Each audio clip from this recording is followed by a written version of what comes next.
Fermenting food at home is one of the simplest and oldest ways to preserve the bounty of the season. And don't feel intimidated by doing it, because it's actually really easy. And not just are fermented foods delicious, but they're also really good for your gut, filled with probiotic bacteria. Here's how to ferment foods at home. I'm going to show you how to do 3 different types of fermented foods. One will be a spicy kimchi-style fermented cabbage. The second will be the classic cucumber and garlic pickles. And the third is going to be pickled red onions and radishes. When foods are fermented, they become sour and tart and delicious, and of course, develop all those great beneficial probiotic bacteria that we love. So how do we achieve fermentation?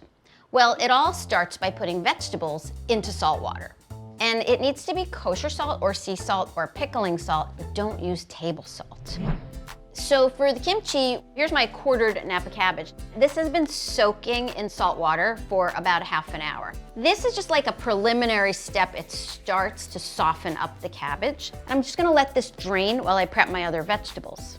I'm gonna just take my scallion, cut it into some lengths of about inch and a half. Then with my carrot, all I'm gonna do here is slice on the diagonal like that. And the daikon will cut also into some matchstick pieces, just like that. Now I'm gonna prepare the spice paste for the kimchi. 2 of the really key ingredients are ginger and garlic. And this is just ½ an onion, and then I'm just gonna cut this into a couple of chunks. Okay, now everything needs to be pureed. So what I like to do is use this, an immersion blender, in there. So I'm gonna put all this in my cup. Just a teaspoon of sugar, and it just makes your fermentation a little more potent. The next thing is to put in our chili flakes, the gochujang. I like my kimchi kind of hot, so let's say 2 teaspoons for mine. And just a couple of tablespoons of the brine to loosen things up in here a little bit. So here is my finished paste. Resist the urge to stick your face in there and smell it, because you will inhale the fumes of chilies, onions, and garlic, and you'll have yourself a good little cry. So keep it away from your face, set that aside.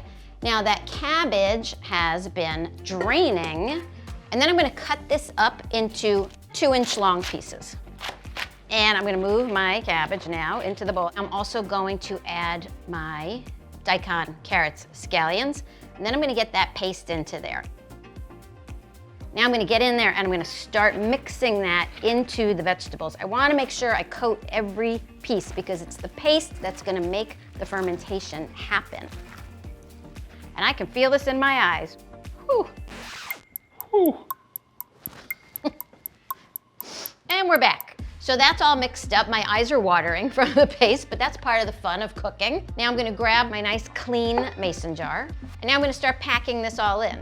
And you wanna really start pressing down. The idea here is to limit the airspace that's in there, but also it's going to start releasing juices, and that's going to make our brine. Now, when your food is fermenting in these containers, it's creating gas, and you have to let it escape. So what I like to use is this. This is a fermentation lid. It's got like a little air valve on top that allows the gas to come out, and you just screw it right on there. And there we go. That is my perfect jar of kimchi. Now, the fermentation has to happen within a range of temperatures. You can't get it too cold or it won't happen, and you can't get it too hot, because then you risk over fermenting and it can get moldy. So right around room temp is great. 68 degrees Fahrenheit is great. The thing is that the warmer the temp, the faster it happens. Let's move on to making our classic garlic pickles. So I'm gonna start my brine now, and I'm putting 3 tablespoons of salt plus 4 cups or a quart of water.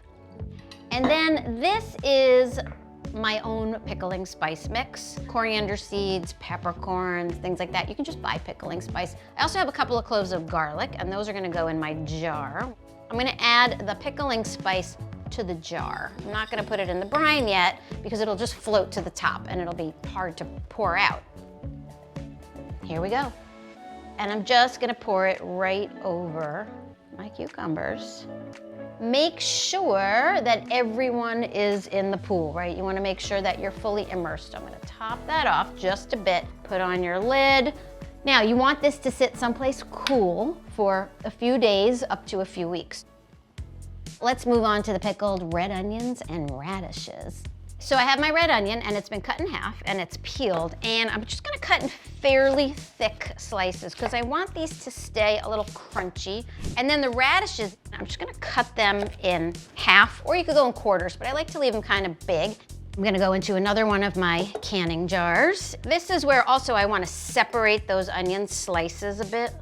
Then I'll throw in a few of my radishes. You wanna build layers here with your pickled vegetables. Oh my God, my eyes. I'm gonna add 1 dried chili, because I like a little bit of heat, and some coriander and cumin seed. Now, same thing, just pour the brine right over. Here we go. And same thing, you can use a fermentation lid, or in this case, maybe I'll use one of my little weights and I'll just set it right down on there.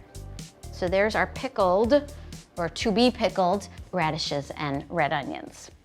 Okay, so as these are sitting and fermenting, you might start to see some bubbles rising up from the bottom, especially with the kimchi. That's good, that means there's fermentation. You also might not see any bubbles, so don't worry if you don't. What you're going for here is that smell. You're looking for that nice sour smell. So at first, this just smells like onions and water, but in a couple days, you should start to smell vinegar. If at any point it really starts to smell bad or moldy, it means your ferment kind of went wrong, and you put it on the compost and start over again. And if you see any little thin white film forming on top, that's okay, that's harmless. Just take a spoon and scoop that off and you're good. Just make sure everything's immersed in the water. So here's our finished product. Let's give them a taste. So here's some of the cabbage. Oh yeah.